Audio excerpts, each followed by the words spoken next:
Market లో invest చేసి మీ డబ్బులు డబుల్ చేసుకోవాలనుకుంటున్నారా? సుందరరామిరెడ్డి గారి లైవ్ సెమినార్ కి అటెండ్ అవ్వండి.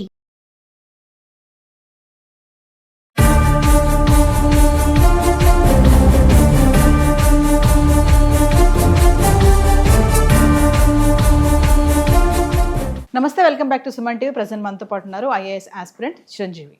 నమస్తే చిరంజీవి గారు.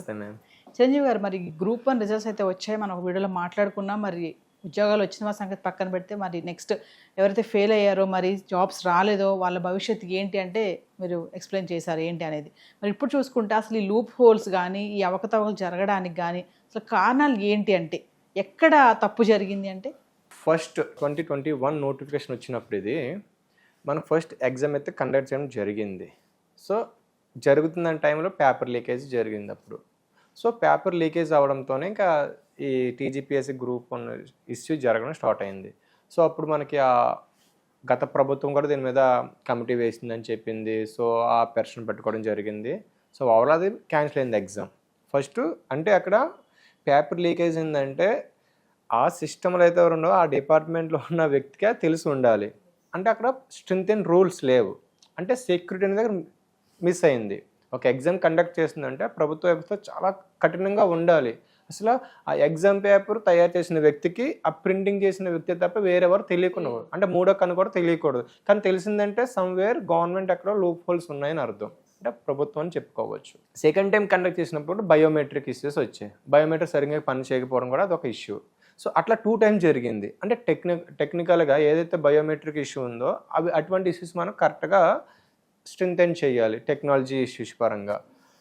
ఇక ఈ 2 ఇష్యూస్ పక్కన పెడితే కనుక ఇంకా నెక్స్ట్ ఓవరాల్గా మెయిన్స్ ఎగ్జామ్ జరిగింది. రీసెంట్గా మెయిన్స్ ఎగ్జామ్ జరిగినప్పుడు ఇష్యూ అక్కడ స్టార్ట్ అయిందండి. ఏంటంటే ప్రిలిమ్స్కి మెయిన్స్కి సేమ్ హాల్ టికెట్స్ రావాలి యాక్చువల్గా.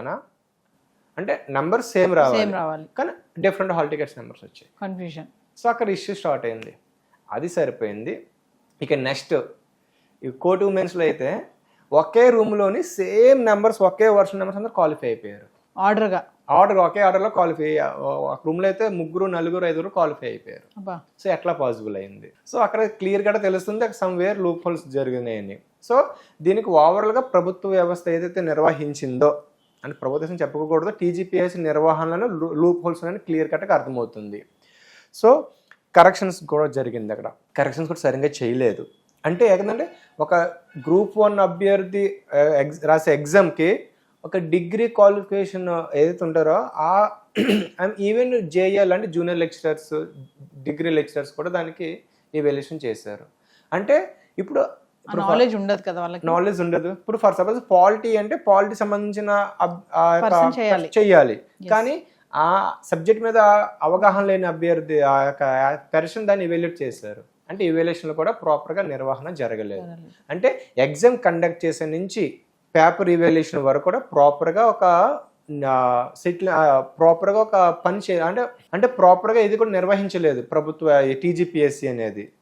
సో ఓవరాల్గా ప్రిలిమ్స్ మెయిన్స్ ఎగ్జామ్ వరకు కూడా ఏంటంటే లూప్ హోల్స్ జరుగుతూనే వచ్చాయి. అదే ఆబ్వియస్లీ చెప్పవచ్చు, వ్యవస్థలోనే లూప్ హోల్స్ ఉన్నాయని చెప్పవచ్చు.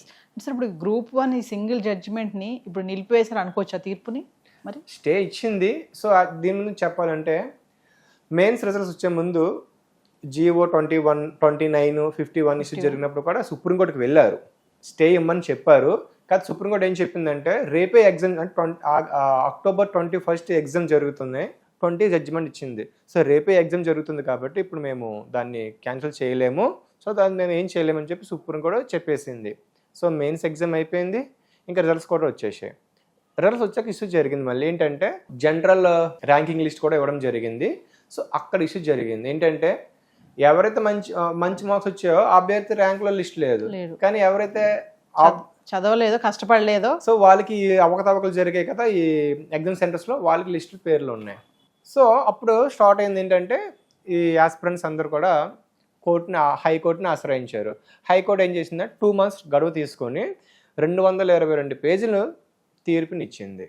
సో ఏమని ఇచ్చిందంటే ఓవరాల్గానే టీజీపీఎస్సీ నిర్వహణలో లోపాలు చాలా ఉన్నాయి. సో దీనికి అభ్యర్థులు నష్టపోతారు కాబట్టి మీరు దీనికి ఏం చేయాలంటే రీవాల్యుయేషన్ చేయండి లేదా రీమెయిన్స్ అని పెట్టండి, మీ చాయిస్ అని చెప్పి సింగిల్ బెంచ్ జడ్జిమెంట్ ఇవ్వడం జరిగింది. సో ఇస్తున్నారు టైంలో మళ్ళీ ఏం చేసిందంటే టీజీపీఎస్సీ డివిజనల్ బెంచ్కి వెళ్ళడం జరిగింది. అప్పీల్ చేస్తే అదేం చేసింది, డివిజనల్ బెంచ్ స్టే ఇచ్చేసింది. అంటే ఇక్కడ న్యాయ వ్యవస్థ కూడా సరిగ్గా లేదని అర్థం చేసుకోవచ్చు. అంటే ఇంత ఫాస్ట్గా నువ్వు 15 daysలో నువ్వు 2 months చదివి 200 పైగా పేజీల్లో జడ్జిమెంట్ ఇచ్చిన ఒక జడ్జిమెంట్ నువ్వు వితిన్ 15 daysలో డివిజనల్ బెంచ్ ఇచ్చేసిందంటే దాన్ని ఏం అర్థం చేసుకోవాలి అంటే న్యాయ వ్యవస్థ కూడా సక్రమంగా పని చేయట్లేదని చెప్పి క్లియర్గా అర్థమవుతుంది ఇక్కడ. చిరంజీవి గారు, మరి రీసెంట్ గా మనం నేపాల్ ఇష్యూ మీద మనం ఒక వీడియో చేసాము, గుర్తుందో లేదో. సో అక్కడ యువత జెన్జీ ఎంత ప్రొటెస్ట్ చేశారు. మరి ఇప్పుడు మనం ఉద్యోగాలు వచ్చిన వాళ్ళ సంగతి పక్కన పెడితే ఈ రాని ఎవరైతే ఉన్నారో ఎంతో కష్టపడి చదివారు, ఆర్థికంగా మనం అనుకున్నట్టుగా మానసికంగా కూడా వాళ్ళకి దెబ్బతిన్న వాళ్ళే ఇప్పుడు వాళ్ళు. మరి వాళ్ళందరూ కూడా ప్రొటెస్ట్ చేసే ఛాన్స్ ఏమైనా ఉన్నాయంటారా, ముందుకు వస్తారంటారా ఎవరైనా? సో ప్రజాస్వామ్య వ్యవస్థలో చెప్పాలంటే పారదర్శకత అనేది వెన్నెముకలు అనేది చెప్పుకోవాలి. ఆ పారదర్శకత లోపించిందంటే ప్రజాస్వామ్య వ్యవస్థ ఫెయిల్ అయినట్టు అర్థం చేసుకోవాలి. సో వ్యవస్థ సక్రంగా ఉండాలంటే వ్యవస్థలో పనిచేసే ఏదైతే సిస్టమ్ ఉంటుందో ప్రజాస్వామ్య వ్యవస్థ మంచిగా ఉండాలి, సక్రంగా ఉండాలంటే వ్యవస్థ సక్రంగా పని చేయాలి. ఎప్పుడైతే వ్యవస్థ సక్రంగా లేదో ఆబ్వియస్లీ ప్రజాస్వామ్య వ్యవస్థ దెబ్బతింటుంది. అదే జరిగింది నేపాల్లో. సో నేపాల్లోని అక్కడ సోషల్ మీడియా బ్యాన్ చేయడంతో జెన్జీ యువత ఆబ్వియస్లీ ప్రొటెక్షన్ చేయడం జరిగింది. సో ఇక్కడ చదువుకున్న అభ్యర్థులు జీవితాలతో ఆడుకున్నప్పుడు వాళ్ళు కంపల్సరీ కోపం తెచ్చుకునే ఛాన్సెస్ చాలా ఉన్నాయి. సో వాళ్ళు మేబీ ప్రభుత్వానికి వ్యవస్థగా నిరసన చేసే అవకాశాలు ఉన్నాయి. అదే కాకుండా వాళ్ళు సుప్రీంకోర్టుకి వెళ్ళే అవకాశాలు కూడా ఉన్నాయి. సో ఇక్కడ ర్యాంక్స్ వచ్చాయని చెప్పి అభ్యర్థులు ఎవరైతే ఉన్నారో వాళ్ళు మురిసిపోవడం కూడా ఛాన్స్ లేదు. సో అలాగే ఇప్పుడు ఎవరైతే బాధపడుతున్నారో వాళ్ళు బాధపడడానికి కూడా ఛాన్స్ లేదు. ఎందుకంటే మన పక్క రాష్ట్రం ఏదైతే ఉందో ఆంధ్రప్రదేశ్లో కూడా 2018లో ఇష్యూ అలా జరుగుతుంది. ర్యాంక్స్ వచ్చాయి, వాళ్ళు పోస్టింగ్లో ఉన్నారు, కానీ వాళ్ళు తెలియని టెన్షన్ ఉంది ఏ టైంలో ఏం జరుగుతుంది అనేది. ర్యాంక్స్ వచ్చినంత మాత్రాన సంబరపడాల్సిన అవసరం లేదు. అంటే ఒక విషయం చెప్పండి ఇప్పుడు ఫైనల్గా, అంటే ఇప్పుడు ర్యాంక్స్ అయితే ఎవరికి వచ్చాయో, ఎవరికైతే పోస్టులు వచ్చాయో వాళ్ళందరికీ కూడా సరిగ్గా రాయని వాళ్ళు ఉన్నారని మీరు అనుకుంటున్నారా? ఆబ్వియస్లీ ఉన్నారండి. ఎందుకు మా ఫ్రెండ్ కూడా మంచిగా ప్రిపేర్ అయ్యాడు, ఇవాల్యుయేషన్లోని మంచి మార్క్స్ రాలేదు, మంచిగా రాసిన మార్క్స్ రాలేదు, కానీ ఎవరైతే మంచిగా రాలేదో వాళ్ళకి మంచి మార్క్స్ తోని ర్యాంక్ వచ్చాయి. ఎలా చెప్తారు మీరు వాళ్ళు మంచిగా రాయలేదు వాళ్ళకి వచ్చాయి మార్క్స్ అని? ఆబ్వియస్లీ రివాల్యుయేషన్ ఇక్కడ ఎందుకు జడ్జిమెంట్ రివాల్యుయేషన్ పెట్టమంది అంటే రివాల్యుయేషన్ చేస్తారు, అందులోనే అవకతవకలు జరిగిన క్లియర్ కట్గా అర్థమవుతుంది. తెలుగు మీడియం అభ్యర్థి కూడా చాలా మంది నష్టపోయారంటే దాన్ని బట్టి అర్థం చేసుకోవచ్చు. ఎందుకంటే మంచిగా రాసిన అభ్యర్థి మంచిగా మార్కులు రాలేదు, ఎవరైతే మంచిగా రాలేదో వాళ్ళకి మార్క్స్ వచ్చింది, దాని అర్థం ఏంటి? సో అది అర్థమవుతుంది క్లియర్ కట్గా.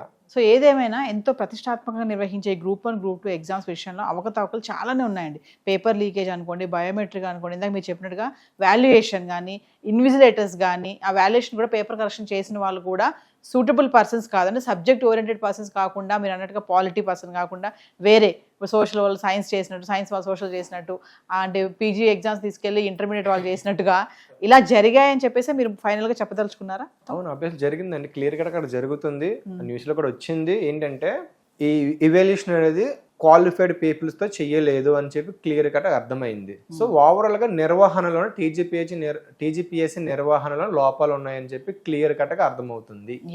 ఫైనల్ గా గవర్నమెంట్ కి ఏమైనా చెప్పదలుచుకున్నారా? స్టూడెంట్స్ కి కూడా, అంటే ఇప్పుడు ఎవరైతే ఫెయిల్ అయి ఉన్నారో, వాళ్ళకి జాబ్స్ రాలేదో, వాళ్ళు కూడా చాలా నిరుత్సాహంగా ఉంటారు. సో వాళ్ళకి ఏమైనా చెప్పదలుచుకున్నారు? ముఖ్యంగా ప్రభుత్వ వ్యవస్థ ఏదైనా ఒక ఎగ్జామ్ ని రిక్రూట్మెంట్ చేసేటప్పుడు ముందు ప్రీ ప్లాన్డ్ గా ఉండాలి. ఎగ్జామ్ వచ్చిన మంత్స్లోని ఈ మంత్లో మనం రిక్రూట్మెంట్ ప్రాసెస్ కంప్లీట్ చేయాలి. అట్ ద సేమ్ టైం గతంలో జరిగిన అవకతవకలు జరగకుండా ఉండాలంటే అన్ని విధాలుగా రూల్స్ రెగ్యులేషన్స్ ప్రాపర్గా ఉంచాలి. ఆ టెక్నాలజీ పరంగా కూడా ఎటువంటి ఇష్యూస్ రాకుండా ప్రాపర్గా రిఫార్మ్స్ తీసుకురావాలి, స్ట్రెంథెన్ చేయాలి. అప్పుడు మాత్రం కండక్ట్ చేయాలి. ఏదో ఫాస్ట్ కండక్ట్ చేసేయాలని చెప్పి ఏదో ఇచ్చేసాం నోటిఫికేషన్ కాకుండా అభ్యర్థుల దృష్టిలో ఆలోచించి మీరు సక్రమంగా నిర్వహించాలి. అప్పుడు మాత్రం మీరు ఒక మంచి వ్యవస్థ పనిచేస్తుంది. సో ఇంకా అభ్యర్థులు కూడా ఎలాగున్నారంటే మ్యామ్, ఇక్కడ వాస్తవానికి ప్రిపేర్ అవుతున్నారు, వాళ్ళు సక్రమంగా ప్రిపేర్ అవ్వాలి, అంటే ఆల్టర్నేటివ్ కూడా ప్రిపేర్ అవ్వాలి. దానికోసమే కాకుండా వేరే ఎగ్జామ్స్ కూడా ప్రిపేర్ అవ్వాలి. ఇన్ కేస్ మనకు రాకపోతే ఇది అన్నట్టుగా ఉండాలి. సో వచ్చే అనే ఉద్దేశంతో కాకుండా రాకపోతే ఏంటి అంటే మైండ్ లో ఉంచుకొని ప్రిపేర్ అవ్వాలి. అప్పుడు మంచి అవకాశాలు ఉంటాయి, సక్సెస్ రేషియో ఉంటుంది. Thank you ma'am.